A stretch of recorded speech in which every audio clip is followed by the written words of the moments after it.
ঠিক আছে, এখন ছবি উঠাইতেছে, যার যার ভাবে ছবি উঠাইতেছে। ঠিক আছে, আরেকটা আছে নাকি? ল লাগলে জামা কাপড় খুললে ল। ওটা কি থাক নাকি? একটু মাই স্টাইল। স্টাইলে ছবি উঠাইতেছে আমার বাতি যায়।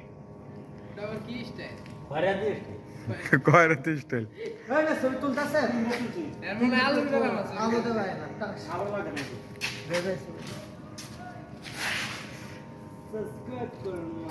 কাজ শেষ করছি। উপরে আল্লাহর রেডি রহমতে। তো উঠলো না উপরে দিয়ে উঠবো না নিচে না না এমনি ব্যাকা করে ওটা উঠবো না, কেউ ব্যাকা করে ওটা ওরা সহ। হ্যাঁ সুন্দর লাগতো না। এত কষ্ট করছে দুইটা ছবি তুলবো। আমার এই ভিডিও থেকে আমি তোর স্ক্রিনশট দিয়ে দেবো, সমস্যা নেই। এই যে না, এটা কাজ করলে আমার ইউটিউবে বেঁধে দেবো।